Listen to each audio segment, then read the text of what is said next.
এখন আদৰ্শ গাঁও গাঁওখনৰ মহিলাসকলৰ কাম দেখিলে আপুনিও উৎফুল্লিত হ'ব গাঁওখনৰ সকলো মহিলা আজি স্বাৱলম্বী মূলধনৰ অভাৱত যেন এতিয়া আৰু ৰৈ যাব নালাগে কোনো এজন ব্যক্তি সকলোকে আগবঢ়াইছে বন্ধন বেংকে সহায়ৰ হাত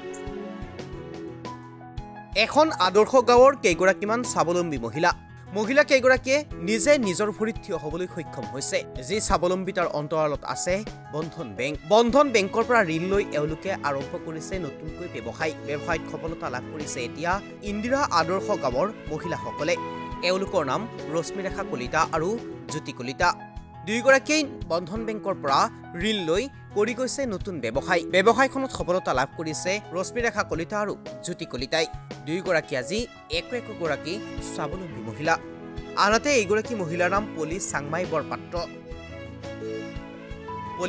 বৰপাত্ৰ আজি এগৰাকী স্বাৱলম্বী মহিলাগৰাকীয়ে নিজে এখন দোকান দি চলাই লৈ গৈছে পৰিয়াল বন্ধন বেংকৰ সহায়ত ঋণ লৈ স্বাৱলম্বিতাৰ পথ বাছি ল'বলৈ সক্ষম হৈছে মহিলাকেইগৰাকীয়ে শুনক মহিলাকেইগৰাকীৰ মুখেৰে স্বাৱলম্বিতাৰ কথা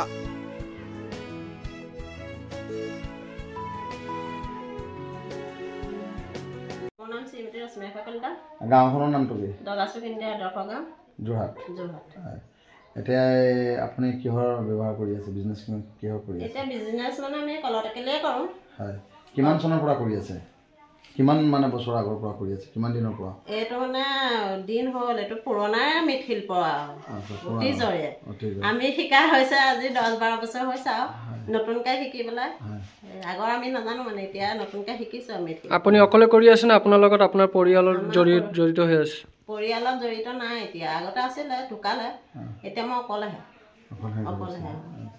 এতিয়া মানে কেনেকুৱা বিজনেছটো আৰম্ভণি কেনেকৈ কৰিলে আৰম্ভণি আৰু এই কৰা দেখোঁ যে কৰা দেখি পেলাই প্ৰথমবাৰ কৰিলোঁ মাটি দূৰণিৰ পৰা আনো গাড়ীয়ে ইয়াত পেলাই দিয়েহি সেইটো মাটি পইচা দি কিনিব লাগে গাড়ী মাটি তেতিয়া 1500কৈ লয় এই মাটিটো আনি পেলাই আকৌ সিজাব লাগে আমাৰ সিজাই পেলাই বালি চালি দি মানে যেতিয়া আপুনি ভাবিলে যে মই এতিয়া এই বিজনেছটো ডাঙৰকৈ কৰিম তো ডাঙৰকৈ কৰিবলৈ পইচাৰ দৰকাৰ হয় টকা পইচাৰ দৰকাৰ সেই টকা পইচাটো ক'ৰ পৰা সংগ্ৰহ কৰিলে সেই টকা পইচাটো আমি এতিয়া বৰ্তমান বন্ধনৰ পৰাই কৰিলোঁ বন্ধনৰ পৰাই কৰি পেলাই প্ৰথম 10,000 লৈছিলোঁ 10,000 লৈ পেলাই ধৰক যদি গাড়ী মাটি লৈছিলোঁ নেক্সট বছৰ 20,000 লৈ পেলাই আকৌ 2 গাড়ী মাটি বেছিকৈ ল'লোঁ লৈ আকৌ 50,000 লৈ পেলাই আকৌ ধৰক 4 গাড়ী মাটি এটা বেছিকৈ ল'লোঁ বেছিকৈ লৈ পেলাই ধৰক নিজে যিমানটো পাৰোঁ সিমান কৰোঁ আৰু মানে যেতিয়া 10,000 টকা আপুনি লৈছিলে 10,000 টকা লোৱাৰ পিছত এক গাড়ী মাটি আপোনাৰ এক গাড়ী মানে মাটিটো সপোন আছিলে যে 10,000 টকাৰ মই যেনে তেনে কৰোঁ কৰি কিনি তাৰপিছত যেতিয়া 20,000 টকা বন্ধন বেংকত আপোনাক লোন দিলে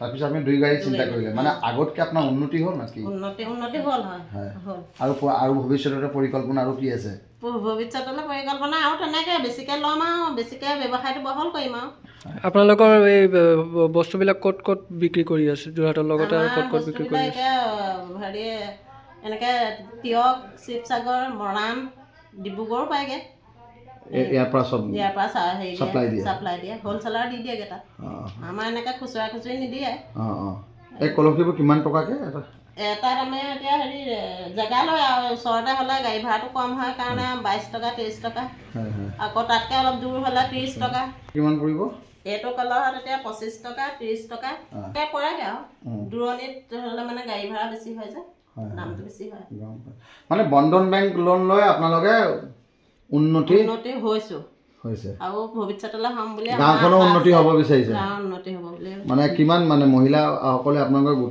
গোট আছে কিমান মহিলা ইয়াত মানে বন্ধন বেংকৰ লোন লৈছে ইয়াত সৰহভাগ মানুহ আছে বন্ধন গোটত সৰহভাগ মানে 50 গৰাকীলৈকে আছিলে ন আছে মানে চব এনেকৈ মানে নিজৰ বিজনেছ কৰি থাকে গোটেই গাঁওখন বন্ধন বেংকে আপোনালোকৰ সুদৰ হাৰ কিমান লৈ আছে আপোনালোকৰ পৰা 22 টকা 95 পইচাকৈ এতিয়া লৈ আছে হয় আপুনি এতিয়া বৰ্তমান লোন কিমান চলি আছে আপোনাৰ মই এতিয়া বৰ্তমান 70,000 লৈ আছোঁ হয় মাহে কিস্তি কিমান দি আছে 1630 টকাকৈ দিওঁ 1621 টকা হয় 30 টকা দিওঁ 8 টকা এটা 9 টকা এটা জমা থাকে সাপ্তাহিক দিয়ে নামটো কওক নমস্কাৰ আমাৰ গাঁওখনৰ নাম লুঙাপাৰ গোহাঁই গাঁও আৰু মোৰ নাম শ্ৰী পলি চাংমাই বৰপাত্ৰ আপুনি এতিয়া কি কৰি আছে? মই সৰু সুৰাকৈ ব্যৱসায় কৰি আছোঁ, দোকানখন চলাই আছোঁ। আচ্ছা, মানে এইটো ক'ৰ পৰা লোন কেনেকুৱা পালে? লোন মই এইটো বন্ধন বেংকৰ পৰা লৈছোঁ। হয়, লৈ পিনে মোৰ বন্ধন বেংকৰ পৰা লোৱা 12 চনৰ পৰা মই লৈ আছোঁ। 12 চনৰ পৰা প্ৰথম বন্ধন বেংকৰ পৰা লোন মানে কিমান টকা লৈছিলে? মই 10,000 লৈছিলোঁ। আচ্ছা, এতিয়া কিমান পাইছে? মই লাষ্টত এতিয়া 1.5 লাখ লৈ আছোঁ। 1.5 লাখ মানে 10,000ৰ পৰা আপুনি ষ্টাৰ্ট কৰিছে, আৰম্ভণি কৰিছে 10,000 কৰিছোঁ। হয়, আগতে আপুনি কেনেকুৱা আছিলে, এতিয়াই কেনেকুৱা হ'ল? এতিয়া মই বহুতখিনি উপকৃত হৈছোঁ বন্ধন বেংকৰ পৰাই। বন্ধন বেংকৰ লোন লৈ? লোন লৈ। আচ্ছা, মানে ভৱিষ্যতে আৰু মানে ডাঙৰ আৰু পৰিকল্পনা কৰিছোঁ আৰু ডাঙৰ কৰিম বুলি। মানে 10,000 টকাৰ পৰা আৰম্ভ কৰিছোঁ। আপোনাৰ এই ব্যৱসায় কিমান দিনৰ পৰা চলাই আছে? তাৰমানে মই দোকান দিয়া 2 বছৰ হৈছে, কিন্তু মই ব্যৱসায়টো কাপোৰৰ ব্যৱসায় কৰি আছিলোঁ, এনেই দোকান নোহোৱাকৈ। এই কাপোৰ আনি বিকোহি, তাৰপিছত মণিপুৰী গ'ল বিকো, তেনেকেই মই হেৰি কৰি আছোঁ। মানে 10,000 লৈ আপুনি কাপোৰ, মণিপুৰী গ'ল, লাহে লাহে এতিয়া দোকান এটা খুলিলে? দোকান খুলিছোঁ। দোকানত মানে কি এতিয়া বৰ্তমান বিকি আছে? বৰ্তমান এয়া গেলামালো আছে, কাপোৰ কানিও ৰাখিছোঁ 2-এটা, আৰু বিক্ৰী হৈছে বাৰু। স্কুলৰ বহি কিতাপো আছে। আপুনি কি ভিত্তিত বন্ধন বেংকৰ পৰা লোনটো লৈছিলে? যিহেতু আপুনি 2 বছৰ হৈছে দোকান খোলা, তাৰ আগত আপুনি কি ভিত্তিত লৈছিলে বন্ধন বেংকৰ লোনটো? মানে কেনেকুৱা দিলে আপোনাৰ, মানে কি বিচাৰিছিলে? মোৰ ডকুমেণ্টছ একো হেৰি হোৱা নাই, অকল পান কাৰ্ড, আধাৰ কাৰ্ডৰ জৰিয়তে পাইছোঁ। পান কাৰ্ড আৰু আধাৰ কাৰ্ডৰ জৰিয়তে পাইছে। আপোনাৰ সুদৰ হাৰ কিমান লগাইছে বন্ধন বেংকে? হাৰ এতিয়া 22% লগাই আছে। 22% লগাই আছে। আপুনি এতিয়া মাহেকে ইনষ্টলমেণ্ট যোনটো আহে সেইটো কিমান দিবলগীয়া হৈ আছে? 1410 টকাকৈ দিছোঁ। 1.5 লাখত 1.5 লাখত 1410 টকাকৈ দি আছোঁ। কেইবছৰ চলিব এইটো? এইটো 2 বছৰ চলাম। 2 বছৰ ক্ষতি হৈছে।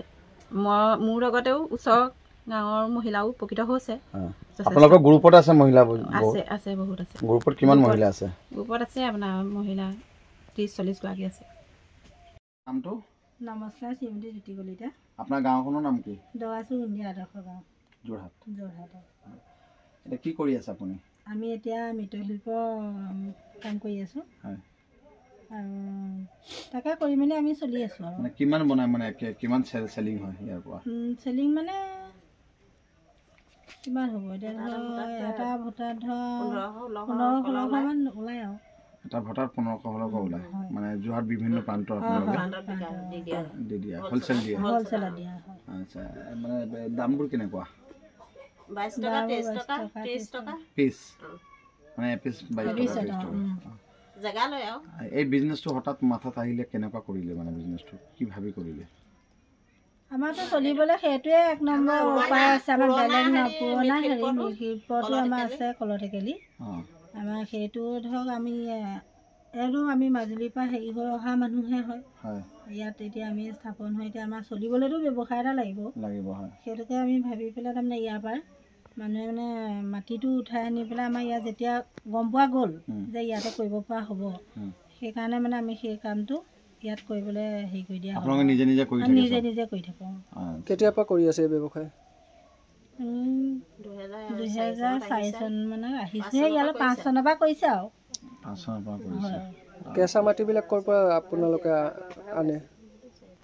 বনোৱা মাটি নহয়, আমি বেলেগৰ পৰা আনিব লাগে। আচ্ছা, বনোৱা মাটিটো বেলেগৰ পৰা আনিব লাগে। আমাৰ গাড়ীয়া মাটিটো আনি মানে আমাৰ ইয়াত দি দিয়েহি। আৰু আপোনাৰ যি মানে ধন সংগ্ৰহ লাগিবই, ধন লাগিবই। ক'ৰ পৰা এইটো এৰেঞ্জ কৰিলে? এইটো ধৰক আমি এনেকৈ ধৰক ব্যৱসায়টো যেতিয়া কৰিবলৈ এইটো আমাৰ মূলধন লাগিব। মূলধনৰ কাৰণে মানে আমি ধৰ বন্ধন বেংকতে আমি লোনটো লৈ দিলোঁ। তাৰপৰাই ধৰক আমি পইচাটো আনি পেলাই ইয়াত তাৰমানে সেই মাটিটো আমি মূল্যটো দিবই লাগিব। সেই মাটিটো মূল্যটো দি পেলাই আমি তাৰমানে তেনেকৈ ধৰণে তাৰমানে প্ৰথমে 10,000 ল'লোঁ, লৈ পেলাই তাৰপৰা আমি হেৰি কৰিলোঁ, কৰি মেলি তেনেধৰণে শিকাব বিচাৰ শিকাব আৰু। 10,000 টকা কেতিয়া লৈছিলে বন্ধন বেংকৰ পৰা? কিমান লোন লৈছে এতিয়া বৰ্তমান? আমি 50,000 লৈ থৈছোঁ। 50,000 লৈ থৈছে। তো আগতে কেনেকুৱা আছিলে, মানে আপুনি মানে লোন লোৱাৰ আগত কেনেকুৱা আছিলে, আৰু লোন লোৱাৰ পাছত আপুনি আপোনাৰ ব্যৱহাৰটো কেনেকুৱা হৈছে কওক? লোন লোৱাৰ আগত আমাৰ বাৰু আমাৰ হাজিৰা কৰি চলি থকা মানুহে আমিবিলাক। আমাৰ দিনত গ'লে পায়, নগ'লে নাই। আমি তেতিয়া কৰিলোঁ, তাৰপাছত আমি কমে অকণমান উন্নতলৈ আহিলোঁ আৰু। তাৰমানে ইবাৰৰ পৰা সিবাৰলৈ তাৰমানে আমি অকণমান আগবাঢ়িছোঁ। তাৰমানে তাৰ পৰা পইচাটো লৈছোঁ, লৈ আমি যেতিয়া কৰ্মটো কৰিছোঁ, কৰাৰ পাছত আমি অকণমান উন্নত আহিছোঁ। নিউজ ডেস্ক, এনি টক্স।